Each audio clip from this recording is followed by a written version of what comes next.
right, Sue. So, one beautiful outcome of our neuro strength based support for autism framework and being educated on it is that you really do become an affirming therapist. And I love this paradigm shift. And there's a lot of therapists out there wanting to learn more, which we have our course for therapists. But in case therapists are questioning, am I a neuro affirming therapist? I want to talk about self advocacy. So, some of the questions that you propose to therapists to ask themselves are: can the autistic individual communicate effectively to others about who they are, how they are different, and what they need from others? And then, as a therapist, do you model it?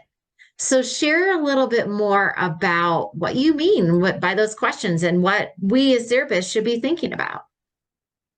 Well, this goes back to the fact that all of the current approach to working with autistic children is to teach them how to fit in by acting and speaking and doing things like everyone else.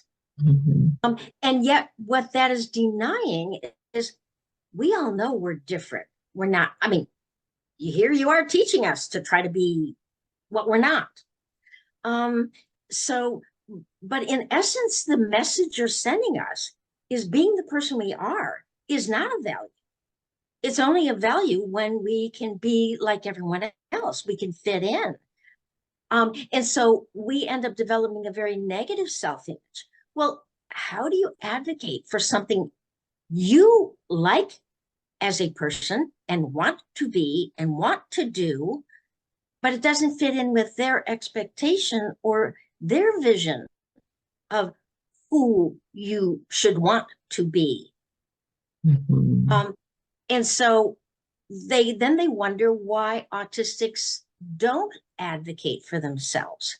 And when they do, using quote behavior, i.e., crying and screaming or demanding, insisting, all those behaviors those are negative behaviors. They need to go away. And so then we learn that advocating is useless. We can't complain that you're not allowing us to be or do who we are, what we need from you. You're telling us, no, stop it, because we don't have the words. So many of us are Gestalt language learners, and we haven't learned, or the words that we use to advocate for ourselves are words you don't understand, that don't make sense to you.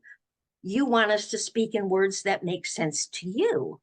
And when we can't, then we're silenced. How can we advocate for who we are when you're not listening? Now, if you want to model it, model for us how you would advocate to us as to what you need from us. And then however we can recognize that we're not going to always advocate in the same way you would advocate for what you need or want from us. But say, I think when you get frustrated, you're trying to tell me something that basically what I want from you is not something you can give or you don't want. This is where you're guessing what their nonverbal communication is trying to say. And if you get it right, we may not be able to retrieve the word that would explain it the way you want it, but we'll recognize it if you say it. And we can say, yeah, that's what I'm trying to communicate. Oh, you've got us hooked on, you're going to listen. You actually want to hear what I want to say about myself, what I feel is good about myself, what I want and need from you.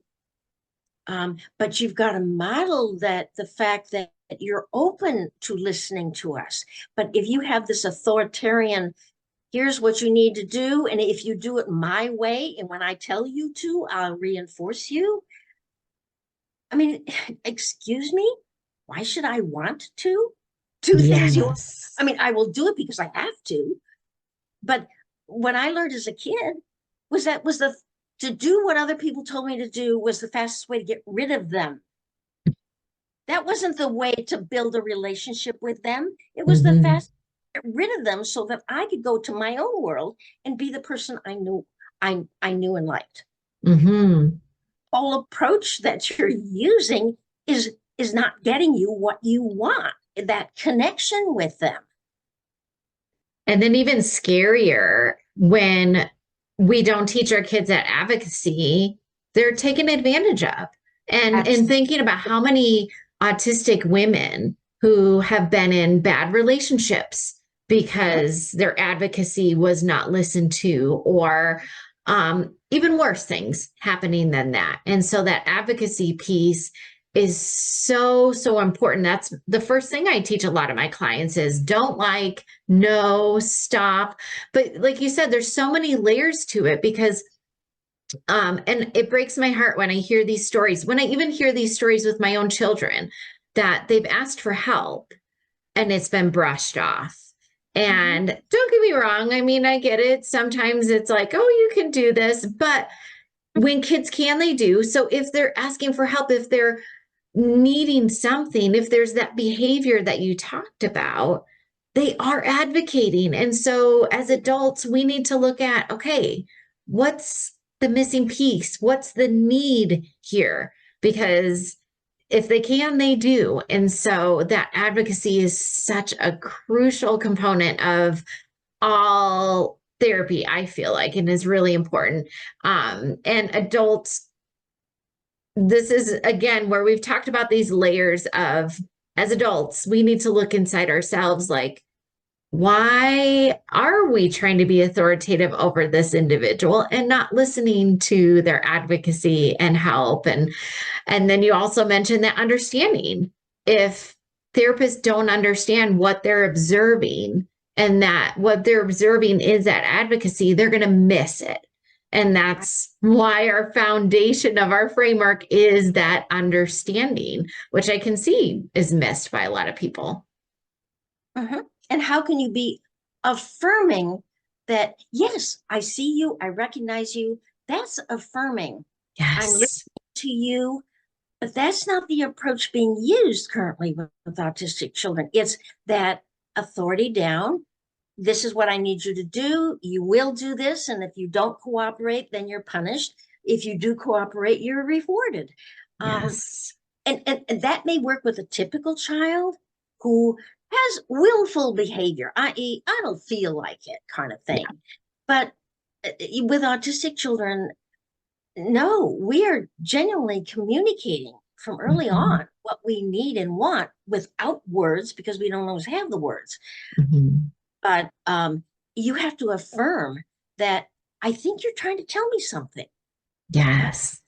Saying I'm affirming, I am listening. I know you're Mhm. trying to tell me. I don't, not clear what it is, and I'm going to guess. And if I'm right, you let me know. Wow, how powerful is that?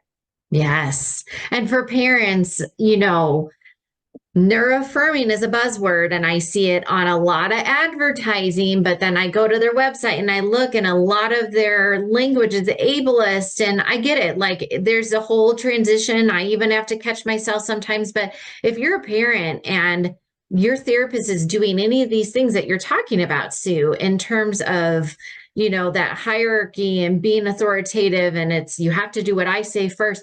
If you're a parent and you see this, and even if that therapist says they're affirming, they are not. They're jumping on the bandwagon, trying to promote themselves in a way that they're not. But there are luckily plenty of affirming therapists that are learning more, learning from people like you, Sue, and they're definitely out there. And we hope to educate some more therapists to be affirming. So Absolutely. awesome. Thank you, Sue. You're welcome. Thanks, Stacy.